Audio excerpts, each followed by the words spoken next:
Traditional বাঙালি বিয়ে মনে হয় কখন খাই গিয়ে। বিয়েতে ডাকেনি আমার ভাই খুড়তুতো, তাই নিজেই বানাচ্ছি ট্র্যাডিশনাল শুক্তো। নমস্কার, আমি ইপ্সিতা। দ্য হানি কিচেনে আপনাদের অনেক স্বাগত। অনুষ্ঠান বাড়ির সকালবেলা যে শুক্তোটা আমরা খেয়ে থাকি, আমি আজ একদম সেই স্বাদেরই শুক্তো বানাবো। উচ্ছে, সজনে ডাঁটা, বেগুন, পেঁপে, কাঁচকলা আর লাল আলু, এগুলো হলো বেসিক সবজি। সব একটু বড় বড় আকারে কেটে নেবেন। সাদা তেলে কিছু বড়ি ভেজে নেবেন। লো ফ্লেমে হালকা ব্রাউন হওয়া পর্যন্ত ভাজবেন। উচ্ছেগুলো আগে ভেজে নিতে হবে, খুব কড়া করে কিন্তু ভাজবেন না। সেম কড়াইতে আরেকটু সাদা তেল দিয়ে দিলাম 5 ফোড়ন, রাঁধুনি ফোড়ন। রান্নাটা খেতে যেমন টেস্ট, রাঁধতে কিন্তু খুব সহজ। শুধু স্টেপ বাই স্টেপে রান্নাটা করলেই হবে। তেজপাতা, শুকনো লঙ্কা দিয়ে একটু নাড়বেন। তারপরেই দিয়ে দিচ্ছি জিরে বাটা। জিরে বাটার জলটাও দিয়ে দিলাম।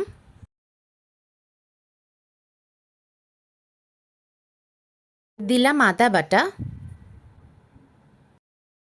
এই দুটো মশলা দিয়ে সামান্য একটু ভেজে নিতে হবে।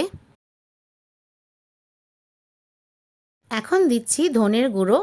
ধনে বাটা দিলে আরও ভালো হয়, আমার কাছে ছিল না তাই গুঁড়োই দিলাম।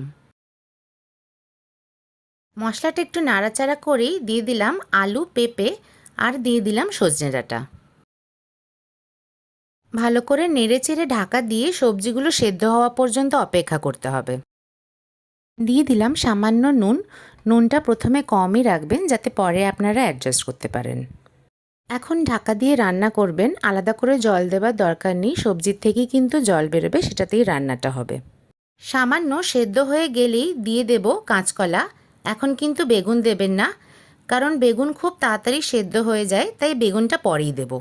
কাঁচকলাটা মোটামুটি সেদ্ধ হয়ে গেলেই দিয়ে দেবেন বেগুন। চ্যানেলটা ভালো লাগলে কিন্তু একটা লাইক আর সাবস্ক্রাইব আর অবশ্যই কমেন্ট কিন্তু আমি আশা করলাম। 10 মিনিট পরে আমি ফেরত আসলাম। দেখুন আমার সব সবজি কিন্তু এখন সেদ্ধ হয়ে গেছে। এখন দিচ্ছি রাঁধুনি বাটা। রাঁধুনি বাটা কিন্তু স্কিপ করবেন না। এবারের শুক্তো থেকে যে একটা সুন্দর গন্ধ বেরোয়, এটা কিন্তু এই রাঁধুনি বাটাটার জন্যই। এখন দিয়ে দিচ্ছি পোস্ত বাটা। পোস্ত বাটার বাটিটা ধুয়ে জলটাও দিয়ে দিলাম। পোস্ত বাটাটা দিয়ে কিন্তু একটু ভাজতে হবে যতক্ষণ না কাঁচা গন্ধটা বেরিয়ে যায়। এখন নুনটা চেক করে নেবেন। আমার নুন একটু কম ছিল তাই সামান্য নুন দিলাম। লাস্টে দিতে হবে দুধ। আমি 1 কাপ মতন দুধ দিলাম। এখন ভেজে রাখা উচ্ছে আর বড়িটাও কিন্তু দিয়ে দিলাম। দুধের মধ্যেই কিন্তু বড়িটা নরম হয়ে যাবে।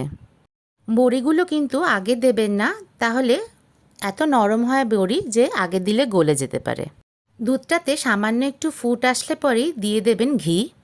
অনেকে এরকম ধরনের শুক্তোতে ঘি দেয় না, কিন্তু ঘি দিলে কিন্তু টেস্টটা অনেকটাই বেড়ে যায়।